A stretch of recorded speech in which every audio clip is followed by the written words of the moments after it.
नमस्कार दोस्तों, आज के वीडियो में हम फ्लेक्सी फ्यूल व्हीकल से रिलेटेड एक स्टॉक के बारे में बात करने वाले हैं। किस तरह से ये स्टॉक अफेक्ट होने वाला है, इसका प्राइस कैसे अफेक्ट होने वाला है और आगे चल के आपको किस तरह के रिटर्न मिल सकते हैं। तो ये सारी चीज़ें हम डिस्कस करेंगे। जैसे कि आप जानते हैं फ्लेक्स फ्यूल व्हीकल्स क्या है, इथेनॉल ब्लेंडिंग करके। ठीक है, चलिए हम इसके बारे में भी बात कर लेते हैं। रिसेंटली आपने एक इवेंट देखा होगा जिसमें नितिन गडकरी साहब, जो हमारे road transport and infrastructure development के मिनिस्टर हैं। तो इन्होंने रिसेंटली टोयोटा के साथ एक कार लॉन्च किया था, जो फ्लेक्सी फ्यूल पे बेस्ड था। अब ये फ्लेक्स फ्यूल होता क्या है? तो फ्लेक्स फ्यूल व्हीकल जो होते हैं, ये एक्चुअली क्या होता है कि इसका इंटरनल कंबशन इंजन जो होता है, आईसी इंजन जो होता है, वो इस तरह से डिज़ाइन किया जाता है जो कि कैपेबल हो गैसोलीन के साथ भी। गैसोलीन इन द सेंस आपके पेट्रोल एंड डीजल, या फिर any blend of gasoline and ethanol. ठीक है, पेट्रोल के साथ इथेनॉल या डीजल के साथ ethanol up to 83%।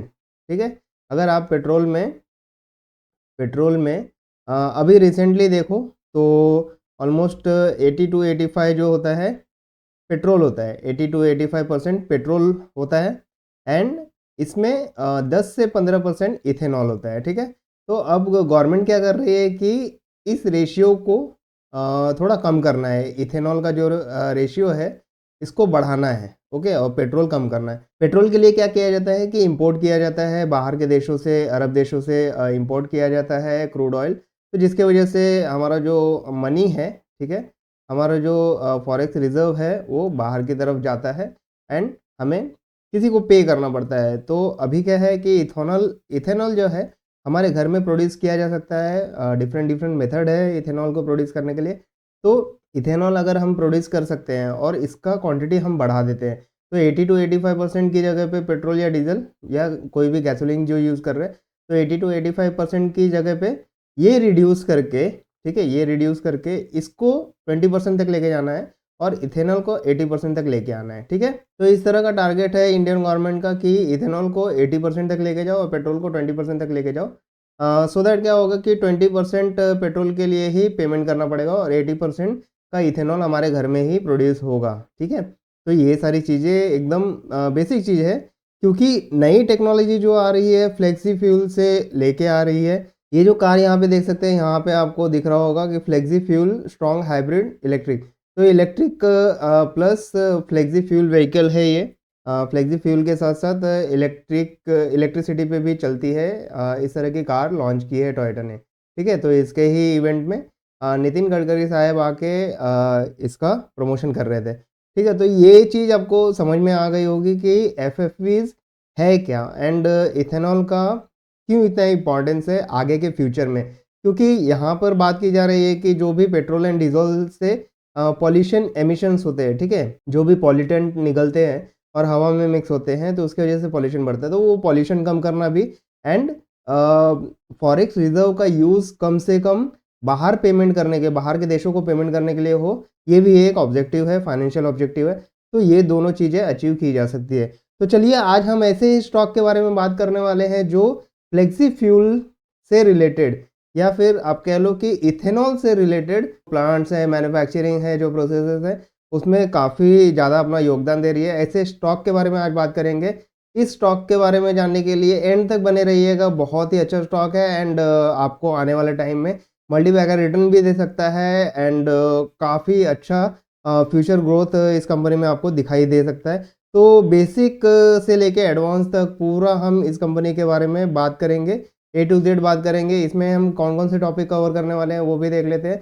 Business analysis करेंगे कि इस कंपनी का बिजनेस क्या है एंड इसके साथ ही बात करें तो फंडामेंटल एनालिसिस भी हम देखेंगे कि फंडामेंटली स्टॉक कैसा परफॉर्म कर सकती है आने वाले टाइम में।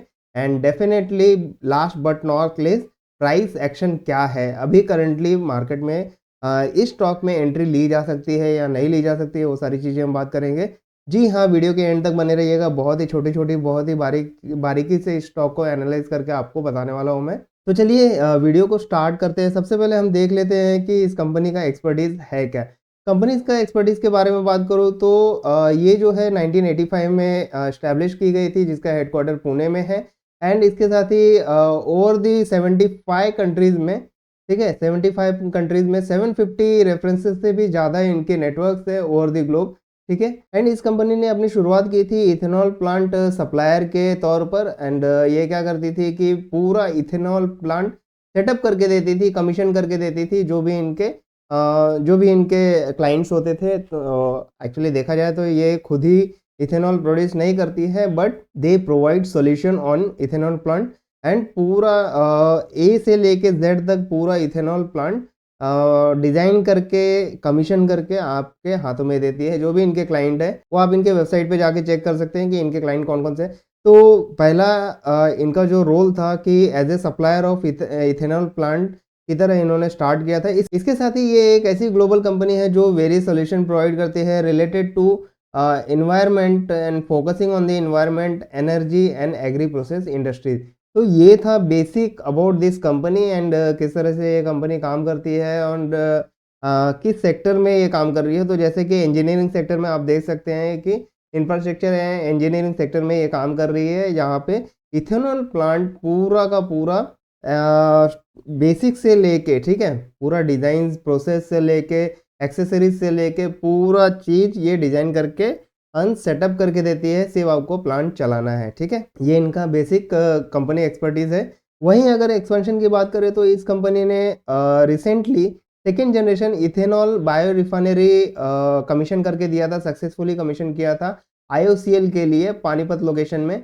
एंड इसके 2G इथेनॉल के प्लांट के सेटअप के बाद क्या हुआ कि 3,20,000 mega ton of carbon dioxide per annum eliminate कर दिया गया। तो ये एक अचीवमेंट हुआ और इससे काफ़ी ज़्यादा पॉजिटिव व्यू मिला लोगों को कि अगर इथेनॉल को ज़्यादा बढ़ावा दिया जाता है तो इस तरह के एमिशंस भी डिस्कार्ड किए जा सकते हैं, एलिमिनेट किए जा सकते हैं। इसके बाद ही सेकेंड सक्सेसफुल कमीशन इनका देखा जाए तो rice straw base commercial scale CBG plant को कमीशन किया, सक्सेसफुली कमीशन किया एट ACPL बदाऊ लोकेशन पर, ठीक है। तो इस तरह के बड़े बड़े प्लांट इन्होंने इस्टेब्लिश किए हैं जिससे इनकी एक्सपर्टीज़ झलक के आती है मार्केट में कि किस तरह की इनकी एक्सपर्टीज़ है।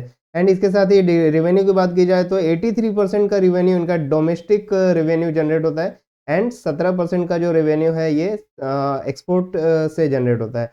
तो इस तरह का कंपनी का बेसिक बिजनेस ओवरव्यू है एंड इस तरह से कंपनी काम कर रही है, जो कि आगे चलकर हो सकती है। जिस तरह से इथेनॉल के प्रोडक्शन को बढ़ावा दिया जा रहा है एंड लार्ज प्रोडक्शन जो एस्टिमेट किया गया है उसे अचीव करने के लिए जिस तरह से ये कंपनी काम करते रहेगी, हो सकता है कि आने वाले टाइम में इसका प्रॉफिट एंड रेवेन्यू उसी तरह से ग्रो होता जाएगा एंड डेफिनेटली ये इन्वेस्टर्स को अपनी ओर आकर्षित भी करेगी। तो एक अच्छा अपॉर्चुनिटी इस कंपनी में आपको दिखाई दे सकता है। डेफिनेटली हम बात करेंगे इसमें अभी प्राइस के हिसाब से, अभी के प्राइस के हिसाब से एंट्री बनती है या नहीं बनती है, वो चार्ट पर जाके देखेंगे। डेफिनेटली एंड तक बने रहिए, चार्ट पर भी ले जाकर मैं आपको एंट्री लेनी है या नहीं लेनी है, कब लेनी है, कौन से इंपॉर्टेंट रेजिस्टेंस सपोर्ट है, वो सारी चीज़ें मैं आपको बताऊंगा। तो वीडियो के एंड तक ज़रूर बने रहिएगा। इसके बाद मैं प्रोडक्ट पोर्टफोलियो की बात करूँ तो ये कंपनी जो है बेसिकली यहाँ पर बायो एनर्जी में भी इनका अपना खुद का प्रोडक्ट है, बायो एनर्जी से related, focusing on the bio energy. Waste water treatment plant पे भी ये फोकस करते हैं, पूरा सोल्यूशन देते हैं इन द सेंस पूरा प्लांट डिज़ाइन करके देते हैं, जो भी पाइपिंग इंस्ट्रूमेंट डिज़ाइन वगैरह होते हैं। इवन मैं भी इनके कॉम्पिटिटर कंपनी में काम कर चुका हूँ और मुझे पता है कि ये सारी चीज़ें कैसे डिज़ाइन की जाती है। जो भी पाइपिंग डिज़ाइन होता है, जो भी प्रोसेस इक्विपमेंट डिज़ाइन होता है, स्टैटिक इक्विपमेंट डिज़ाइन होता है, वो सारी चीज़ें PNID डायग्राम वगैरह जो भी है, ठीक है। तो A to Z तक पूरा सोल्यूशन देती है एंड क्रिटिकल प्रोसेस इक्विपमेंट जो भी, अगर कुछ ड्राइंग इक्विपमेंट है, कुछ भी जो भी प्रोसेस रिलेटेड है या फिर इथेनॉल प्रोड्यूस करने के लिए जो क्रिटिकल इक्विपमेंट्स है, उसके जो इक्विपमेंट्स है वो इक्विपमेंट भी बना के देगी। इसके साथ साथ उसके एक्सेसरीज या स्किट्स वगैरह जो है वो सारी चीज़ें भी प्रोवाइड करती है। इसके साथ ही बेवरेजेस में and Praj high purity system में भी इनके प्रोडक्ट लाई करते हैं, जो कि काफ़ी बड़ा प्रोडक्ट पोर्टफोलियो है, जो कि मार्केट सेगमेंट में या फिर मार्केट में अच्छा खासा अपना बढ़त बनाए हुए है, अपना पोजीशन बनाए हुए है। तो यहाँ तक थी बिजनेस एनालिसिस के बाद बिजनेस इनका किस फील्ड में है, किस सेगमेंट में ये काम करते हैं, क्या ये इथेनॉल बनाने वाली कंपनी है? जी नहीं, ये इथेनॉल बनाने वाली कंपनी नहीं, बट इथेनॉल बनाने वाली कंपनी को पूरा सेटअप बना के देती है, पूरे इंफ्रास्ट्रक्चर बना के देती है, जो भी पाइपिंग है, प्रोसेस इक्विपमेंट्स है, वो सारी चीज़ें डिज़ाइन करके और कमीशन करके देती है, ठीक है?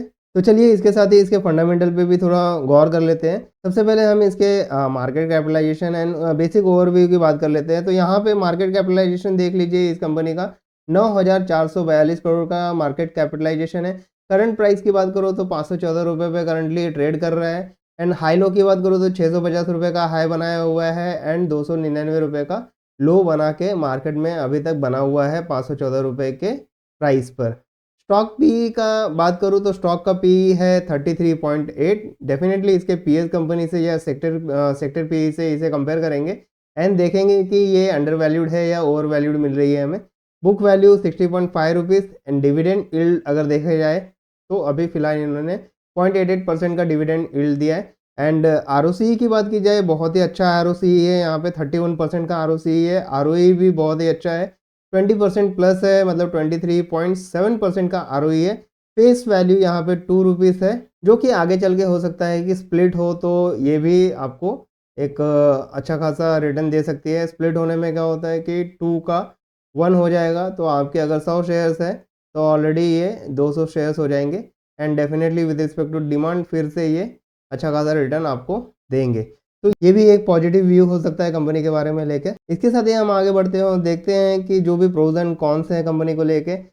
जैसे कि यहाँ पे सबसे पहले बात बता दूँ कि कंपनी ऑलमोस्ट डेट फ्री होनी चाहिए। येस, ये कंपनी डेट फ्री है एंड इन्होंने लास्ट 5 ईयर्स में आप देखो तो प्रॉफिट ग्रोथ 47.1% के CAGR के रेट से आपको प्रॉफिट ग्रोथ दिखाया है लास्ट 5 ईयर्स में। तो ये भी एक काबिल तारीफ़ है, बहुत ही अच्छा परसेंटेज है एंड 47.1% का CAGR compounding annual growth rate दिखाना it not a easy task. तो बहुत ही अच्छा इनका प्रॉफिट ग्रोथ भी आपको दिखाई दे रहा है and company has been maintaining the healthy dividend pay out. जैसे कि बहुत सारे इन्वेस्टर इसी चीज़ के लिए स्टॉक ढूंढते रहते हैं कि मुझे डिविडेंड में मिले, एक पैसिव इनकम मिलते रहे मेरे इन्वेस्टमेंट से। तो डेफिनेटली आप यहाँ पे देख सकते हो कि हेल्दी डिविडेंड भी इस कंपनी ने पे आउट दिया है 44.9% का। एंड थोड़ा सा अगर कॉन्स की बात करें तो प्रोमोटर होल्डिंग बहुत ही लो है, बहुत ही मतलब लो है, 50% प्लस होनी चाहिए, ठीक है, बट यहाँ पे 32.8% है। बट फिर भी हम FIs एंड DIs की होल्डिंग देखेंगे, अगर वो 50 प्लस होती है तो डेफिनेटली ये कंपनी में प्रोमोटर होल्डिंग को थोड़ा इग्नोर किया जा सकता है, बिकॉज FIs एंड DIs अगर इस कंपनी पर ट्रस्ट कर रही है तो डेफिनेटली कंपनी का फ्यूचर इज ब्राइट, ठीक है। स्टॉक का अगर बुक वैल्यू देखें तो ये 8.49 टाइम्स से ज़्यादा पर ट्रेड कर रही है। स्टॉक का जो प्राइस है अभी वो इसके बुक वैल्यू से 8.49 टाइम्स से ज़्यादा पर ट्रेड कर रही है अभी फ़िलहाल। तो ये छोटे 2 कॉन्स थे। इसके साथ ही इनके एनुअल प्रॉफिट रेट की बात की जाए तो 2012 से लेके 2023 तक का ट्रेलिंग 12 मंथ का डेटा मेरे पास यहाँ पे दिखाई दे रहा है। ये आप देख सकते हैं 2012 से 13 तक लेके अप्रॉक्सीमेट यहाँ तक 2021 तक देखिए तो डबल डिजिट में आपको प्रॉफिट दिखाई दे रहा है, नेट प्रॉफिट दिखाई दे रहा है आफ्टर टैक्स। बट इसके बाद 2022 से जो ये बढ़ना चालू हुआ है 150 करोड़, 240 करोड़, 280 करोड़, तो इस तरह से बहुत ही मैसिव प्रॉफिट ग्रोथ रेट दिखाई दे रहा है। यहाँ पे आप देख सकते हैं 81 से डायरेक्ट 150 डायरेक्ट डबल हो गया है एंड 150 से 240 280। तो यहाँ पे देख सकते हैं कि 2021 से लेके 2023 एंड तक, ठीक है, तो ये ऑलमोस्ट 3.5 टाइम्स बढ़ चुका है। तो ये भी बहुत ही अच्छा प्रॉफिट ग्रोथ दिखाई दे रहा है यहाँ पे, ठीक है। तो 2021 के कंपेयर में आप देख सकते हो कि 350% का इंक्रीज़ दिखाई दे रहा है प्रॉफिट ग्रोथ में, ओके। तो ये सारी चीज़ें आप देख सकते हैं यहाँ से। तो ये एक बहुत ही अच्छी पॉजिटिव इंडिकेशन है कंपनी को लेके कि इस तरह का भी इसमें प्रॉफिट ग्रोथ दिखाई दे रहा है। इसके साथ ही हम बात करें कंपाउंडिंग सेल्स ग्रोथ की, तो जी हाँ, 10 ईयर्स में sales growth, compounding sales growth आप देख सकते हैं 14% का रहा है, 5 ईयर्स में 31% एंड 3 ईयर्स में 47% का कंपाउंडिंग सेल्स ग्रोथ रहा है। वहीं अगर हम बात करें कंपाउंडिंग प्रॉफिट ग्रोथ की तो 10 ईयर्स में 14%, 5 ईयर्स में 47%, 3 ईयर्स में 53% एंड ट्रेलिंग 12 मंथ का अगर आप देखो तो 34% का कंपाउंडिंग प्रॉफिट ग्रोथ रहा है। इसके साथ ही आरओई की बात करें तो रिटर्न ऑन इक्विटी की बात करें तो 10 ईयर्स का जो रिटर्न ऑन इक्विटी है 12% है, 5 ईयर्स का 14%, 3 ईयर्स का 18% एंड लास्ट ईयर का आप देखो तो ये 24% दिखाई दे रहा है, जो कि काफ़ी अच्छा इंडिकेशन दिखाई दे रहा है। फंडामेंटली स्ट्रॉन्ग स्टॉक है, इस तरह का इंडिकेशन हमें यहाँ पे मिल रहा है। तो चलिए नेक्स्ट पैरामीटर की तरफ बढ़ते हैं एंड यहाँ पे आप देखेंगे कि कैश फ्लो में अगर आप देखो तो एक छोटा सा कंसर्न यहाँ पे दिखाई दे रहा है कि यहाँ पर कैश फ्लो अभी फिलहाल 2023 में ये माइनस में दिखाई दे रहा है। इसका मतलब यहाँ पर इनके पास पॉजिटिव कैश फ्लो नहीं है। अगर कोई शॉर्ट टर्म ऑब्लिगेशंस आते हैं तो डेफिनेटली इन्हें डेब्ट का सहारा लेना पड़ेगा एंड उसके बाद ही ये शॉर्ट टर्म ऑब्लिगेशन जो भी होंगे, इनके लोन बोरोइंग जो भी होंगे, वो सारी चीज़ें ये पे कर पाएंगे या फिर इनके कुछ जो पेमेंट आने वाले होंगे उनके ऊपर डिपेंडेंट रहना पड़ेगा इनको।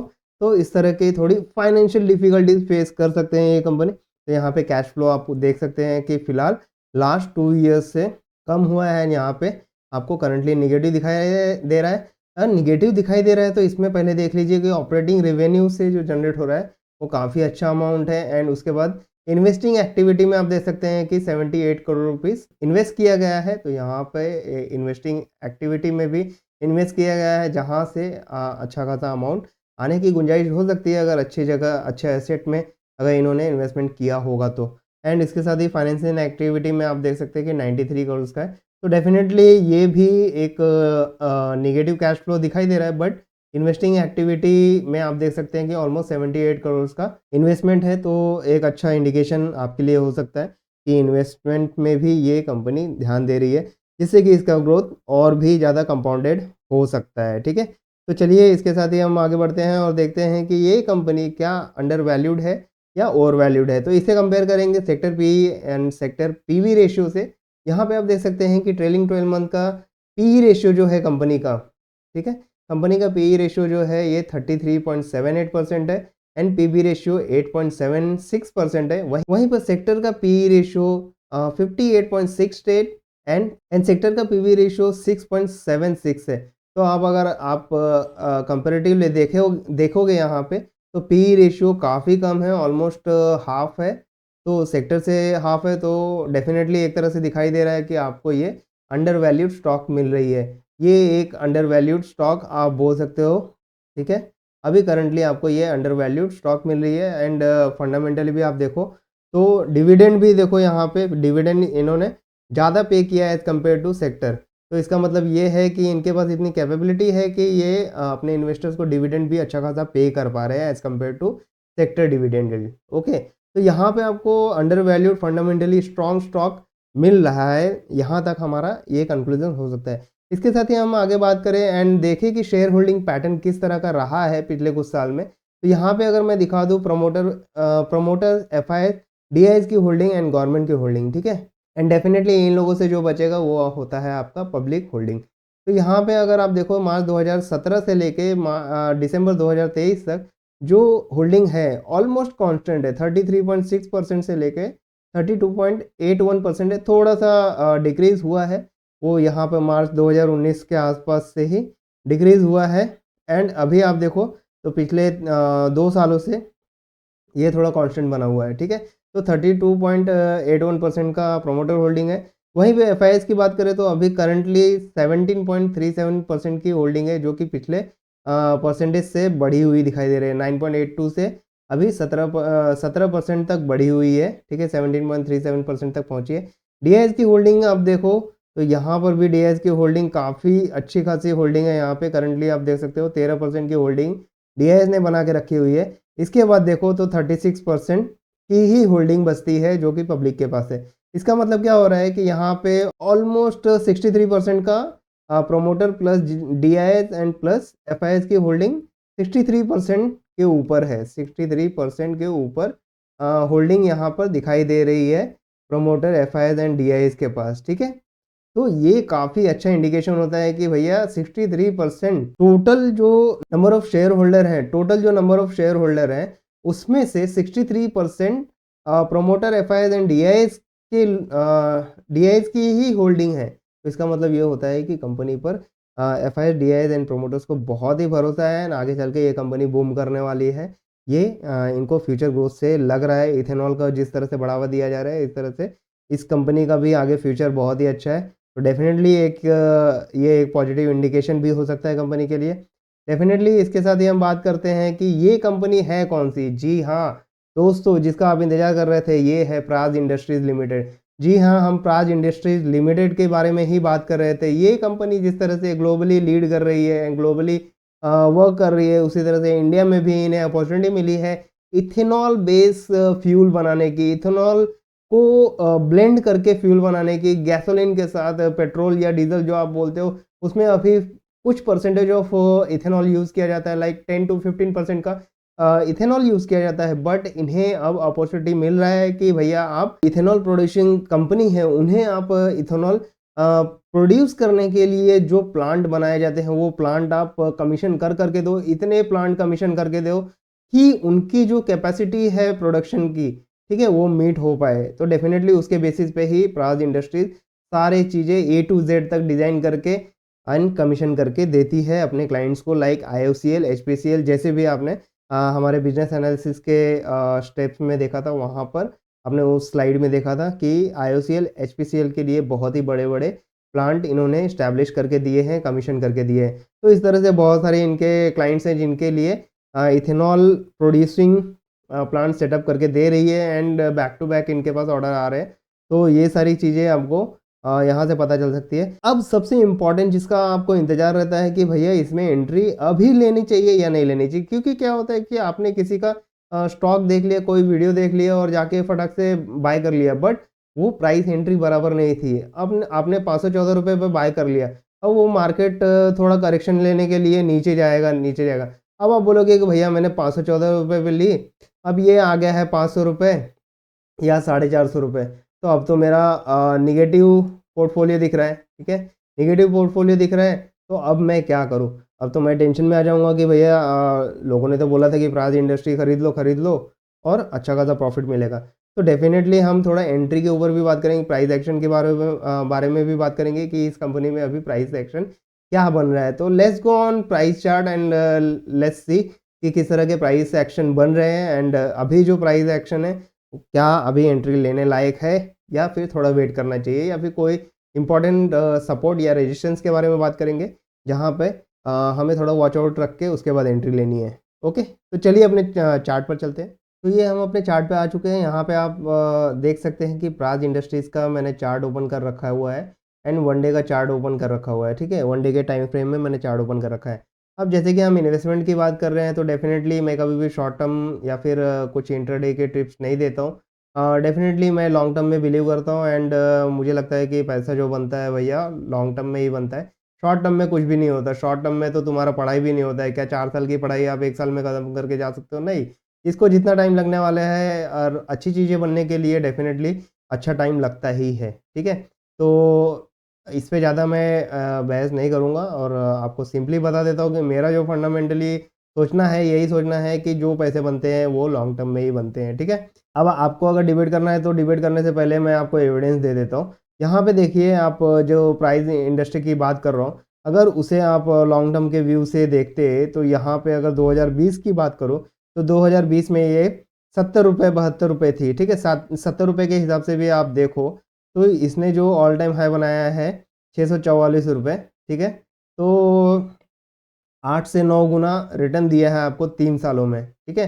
तो लॉन्ग टर्म मतलब 3 से 5 साल या 8 साल, 10 साल, इस तरह से आप पकड़ के चलोगे तो डेफ़िनेटली 8 से 10 गुना आपको रिटर्न मिलता है। तो मैं इसमें ही बिलीव करता हूँ। आई डोंट नो, अगर आप यहाँ पे अगर एक और एग्ज़ाम्पल दे देता हूँ, यहाँ पे अगर एंट्री करते आप, ठीक है?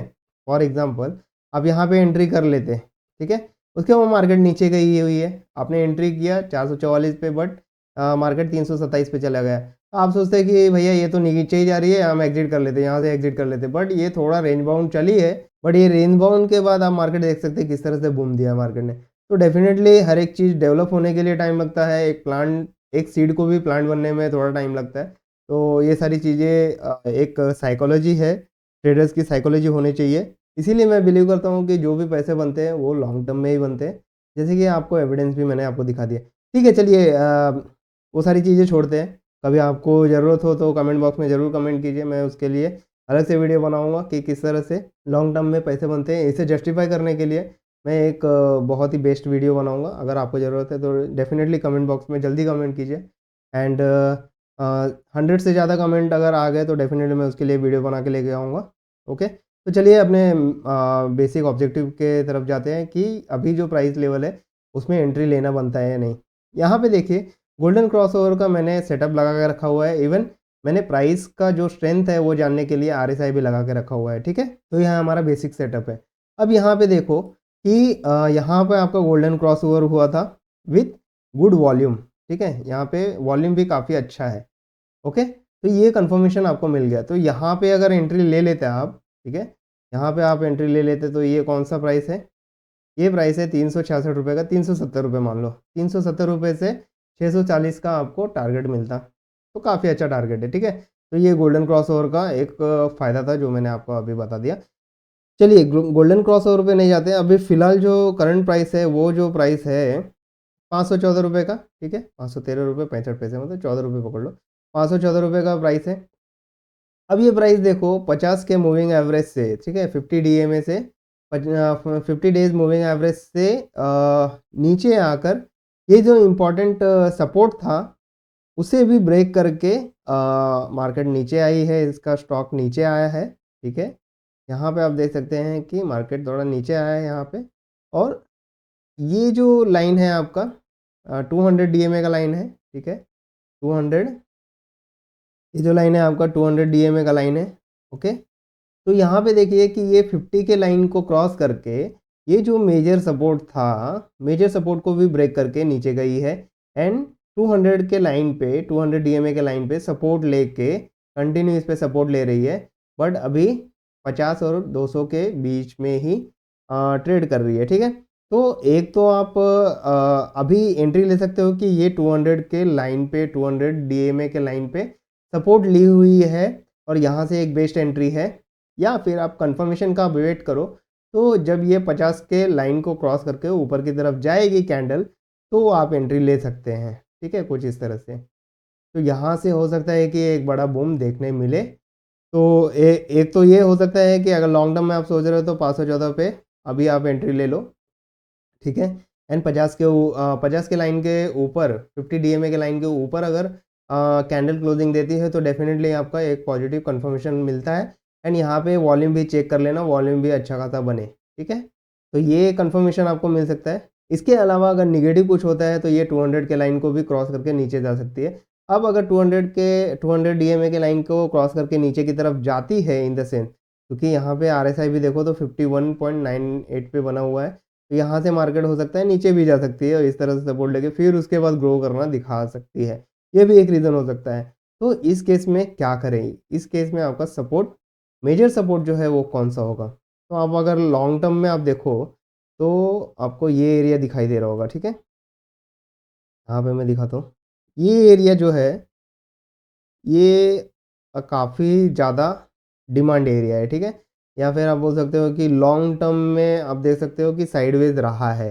Long term in the sense मई 2021 से लेके अगस्त 2021 23 तक मतलब 2 सालों तक का एक रेंज बाउंड आपको दिखाई दे रहा है, ठीक है? उसके बाद अभी ब्रेकआउट मिला है। अब ब्रेकआउट मिलने के बाद क्या हुआ है कि मार्केट एक का हाई बनाया, उसके बाद फिर से रिट्रेस लिया है। अब ये प्राइस पे है 471, 472 पे, ठीक है? यहाँ पे इसका मेजर सपोर्ट दिखाई दे रहा है 477 के आसपास, 480 के आसपास, ठीक है?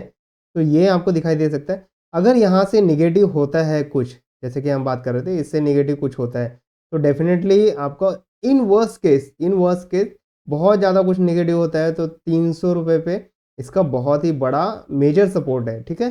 एंड उसके अलावा अगर मीन की बात करें तो 300 साढ़े 300 से लेके ₹380 तक, ठीक है? ये एक मेजर सपोर्ट है और उसके ऊपर का जो सपोर्ट है ये ऑलमोस्ट 420 से लेके 450 के बीच में आपको एक और सपोर्ट देखने मिल रहा है जो कि नियर बाय सपोर्ट है। अगर शॉर्ट टर्म के लिए कुछ होता है 200 लाइन के नीचे जाती है तो यहाँ पे 430 450 के बीच में आपको दिखाई दे सकता है कि मार्केट सपोर्ट ले रही है, ठीक है? या फिर मार्केट में कुछ ज़्यादा ही बुरा हो जाता है, अनएक्सपेक्टेड हो जाता है जो किसी ने सोचा ना हो, तो उसके बाद भी आपको ये मार्केट गिर के ये जो लेवल है, इस लेवल पे सपोर्ट लेके उसके बाद अच्छा खासा बूम दे सकती है। इन वर्स्ट केस मैं बोल रहा हूँ, ऐसा कुछ मार्केट का मूड तो मुझे नहीं लग रहा है कि ऐसा कुछ होने वाला है, बट इन वर्स्ट केस, ठीक है। तो यहाँ से मेरा तो 80% मानना है, मेरा 80% मानना है कि भैया जैसे ये 50 के लाइन के ऊपर क्लोजिंग दे, ठीक है, उसके बाद आप एंट्री ले सकते हैं for short term. Short term में आपको अच्छा खासा ट्रेड दे देगी, 2024 के एंड तक आपको अच्छा खासा रिटर्न दे देगी ये स्टॉक, ऐसा मेरा मानना है, ठीक है। तो आप भी अपना रिसर्च ज़रूर कीजिए एंड अपने फाइनेंशियल एडवाइजर से भी पूछिए before investing a large amount into it, ठीक है। तो आई होप ये वीडियो आपको काफ़ी पसंद आई होगी एंड प्राइस इंडस्ट्रीज़ के बारे में जान के आपको बहुत ही खुशी हुई होगी कि इस कंपनी के बारे में इतना डिटेल में आपको इन्फॉर्मेशन मिला। इसी तरह की कंपनी के बारे में information and price action and similarly business analysis, ये सब एक कॉम्बो में पाते रहने के लिए, ठीक है, अगर ये कॉम्बो आपको अच्छा लगा हो कि बिजनेस एनालिसिस भी कर लिया, फंडामेंटल एनालिसिस भी कर दिया एंड प्राइस एक्शन पे भी बात कर ली, अगर इस तरह का कॉम्बो हर एक स्टॉक के बारे में चाहिए जो भी ट्रेंडिंग स्टॉक है और जिसमें आपको अच्छा खासा रिटर्न मिल सकता है शॉर्ट टर्म में, तो डेफिनेटली कमेंट बॉक्स में कमेंट करते रहे, लाइक करते रहे और ज़्यादा से ज़्यादा हो सके उतना ज़्यादा से ज़्यादा हो सके उतना ज़्यादा शेयर कीजिए इस वीडियो को, सो दैट मुझे जब रिस्पॉन्स मिलेगा तभी मुझे आपकी आवाज़ सुनाई देगी कि भैया आपको रिक्वायरमेंट है एंड आपके रिक्वायरमेंट के लिए मैं डेफिनेटली हार्ड वर्क करने के लिए रेडी हूँ, ठीक है। तो आई होप ये वीडियो आपको काफ़ी पसंद आई होगी। तो चलिए अब विदा लेता हूँ आपसे, नेक्स्ट वीडियो में मिलते हैं एक नए स्टॉक के साथ एंड नए एनालिसिस के साथ। तो डेफिनेटली आपके कमेंट का भी इंतजार रहेगा मुझे। तो चलिए, thank you so much and all the best, keep growing, keep educating yourself. Thank you so much.